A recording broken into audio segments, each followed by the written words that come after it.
नमस्कार, आप सभी का स्वागत है हमारे चैनल अखंड ज्ञान पाठ में। आज इस वीडियो के माध्यम से हम आपके समक्ष एक बहुत ही सुंदर लेख का पठन करेंगे, जिसका शीर्षक है मुकुंद की चिट्ठी। तो चलिए वीडियो की शुरुआत करते हैं। ठक ठक खटखटाहट सुनते ही नन्हा मुकुंद दरवाज़ा खोलने के लिए दौड़ पड़ा। पीछे से माँ की आवाज़ आई, मोको संभल कर, गिर मत जाना। मगर मुकुंद कहाँ सुनने वाला था।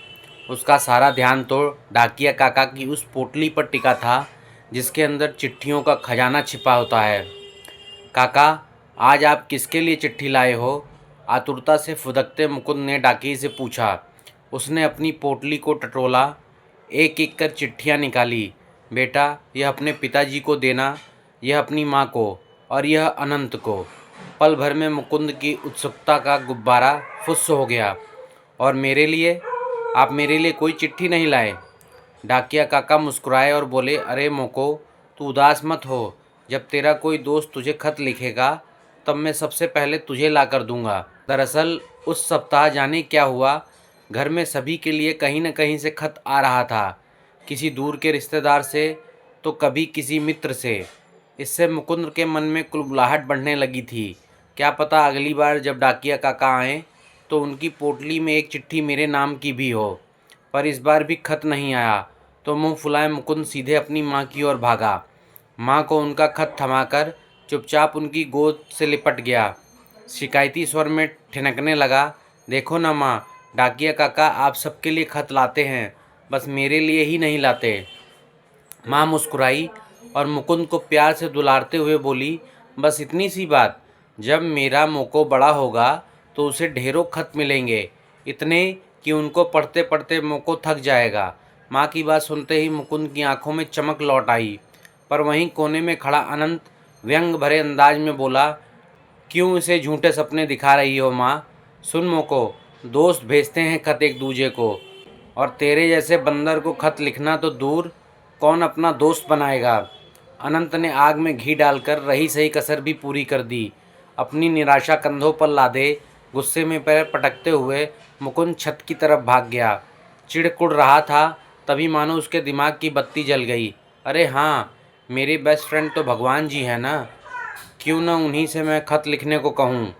आइडिया आते ही मुकुंद बिजली की फुर्ती से दौड़ा, कागज़ कलम लाया और एक खत लिखने बैठ गया। चलिए देखते हैं आखिर उसने खत में क्या लिखा। भगवान जी, बैकुंठ धाम आकाश में। विषय, मुझे चिट्ठी कब भेजोगे? मेरे प्यारे भगवान जी, आपके चरण कमलों में प्रणाम। आप कैसे हैं? तबीयत ठीक है ना? आजकल बहुत ठंड पड़ रही है, अपना ध्यान रखना। मैं भी ठीक हूँ, बस मन थोड़ा उदास है। बात ही कुछ ऐसी है, माँ कहती है कि आप अंतर्यामी हो, सब कुछ जानते हो, इसलिए आपको पता ही होगा कि मेरे अलावा घर में सबको उनके दोस्त खत भेजते हैं, बस मुझे ही कभी कोई खत नहीं लिखता। ऊपर से अनंत भैया मुझे चिढ़ाता है, कहता है कि मुझ बंदर से कोई दोस्ती ही नहीं करेगा। उसे क्या पता आप मेरे सबसे अच्छे दोस्त, बेस्ट फ्रेंड हो। अब दोस्त होने के नाते हमें एक दूसरे को खत लिखना चाहिए ना, लेकिन आपने तो मुझे कभी कोई खत नहीं लिखा, क्यों? चलो कोई बात नहीं, मुझे मालूम है आप बहुत व्यस्त रहते हो। माँ कहती है कि आप सारे संसार के पालनहार हो, आपके पास बहुत काम होते होंगे ना, इसलिए आप मुझे खत लिखना भूल गए। पर अब ना, प्लीज़ जल्दी से एक खत भेज देना।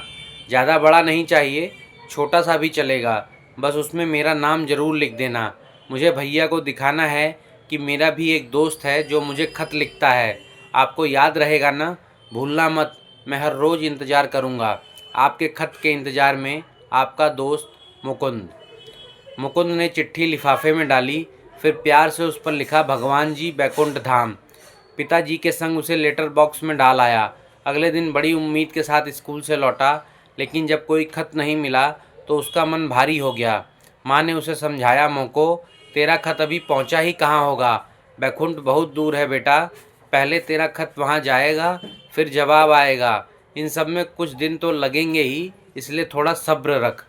सब्र, यह शब्द तो मुकुंद के शब्दकोश से कब का उड़न-छू हो चुका था। हर मिनट जैसे एक भारी भरकम साल की तरह गुजर रहा था। दरवाजे की हर आहट, हर साइकिल की घंटी की टन-टन के साथ उसके कान बज उठते थे। न खेलने का मन करता, न ही खाने का। भगवान जी कब खत भेजोगे? दिन रात यही पंक्ति मंत्र की तरह जपता रहता। हर रोज़ की वही कहानी। मुकुंद इंतजार करता और जब खत नहीं आता तो मुंह फुलाकर भगवान जी की मूर्ति के आगे खड़ा हो जाता। फिर थोड़ा गुस्सा, थोड़ा मनुहार और आखिर में चेतावनी देते हुए कहता, ठीक है, एक आखिरी मौका दे रहा हूँ, पर अब की बार पक्का भेजना। इस तरह उम्मीद की डोर फिर से बांध आता। यही सिलसिला कई दिन चला। फिर एक दिन, अब बस और नहीं, मैं थक गया इंतजार करते करते। आप सुनते नहीं हैं ना भगवान जी? मुकुंद की आवाज़ कांप रही थी। मैं तो अब शरारत भी नहीं करता, माँ की हर बात मानता हूँ। फिर भी मेरी एक छोटी सी बात नहीं सुनते आप? बस एक खत ही तो मांगा है मैंने। मुकुंद की आंखें भर आई। सिसकते सिसकते वहीं तकिए में मुंह छिपाकर सो गया। जब कोई इतने सच्चे दिल से पुकारे तो भला प्रभु कैसे मौन रह सकते हैं? मुकुंद के भगवान जी उसकी पुकार को अनसुना नहीं कर सके। वो रात बहुत गहरी थी, पर अचानक कमरे में एक दिव्य प्रकाश फैलने लगा। जैसे ही मुकुंद ने आंखें खोली, उसकी सांसें थम गईं। प्रकाश के भीतर से दिव्य स्वर गूंजा, मुकुंद देख, मैं तुझसे मिलने आ गया। तू नाराज़ था ना कि मैंने तेरे खत का जवाब नहीं दिया? देख, जवाब की जगह मैं ही चला आया तेरे पास। मुकुंद को यकीन ही नहीं हुआ। वह आंखें झपका झपका कर देखता रहा, कहीं यह सपना तो नहीं। मुकुंद को प्रभु का ममतामयी स्वर पुनः सुनाई दिया, तू जब मुझसे बात नहीं करता, रूठ जाता है, तो मुझे अच्छा नहीं लगता। चल अब मान जा, कट्टी बट्टी भूल जा। मुकुंद के होठों पर हल्की सी शरारती मुस्कान तैर गई। एक शर्त पर मानूंगा, आपको फिर आना होगा मुझसे मिलने। भगवान ने कहा, जरूर आऊँगा। जब तू थोड़ा बड़ा होगा मैं फिर आऊँगा, लेकिन गुरु के रूप में। तू मुझे श्री युक्तेश्वर गिरी के नाम से पहचान पाएगा।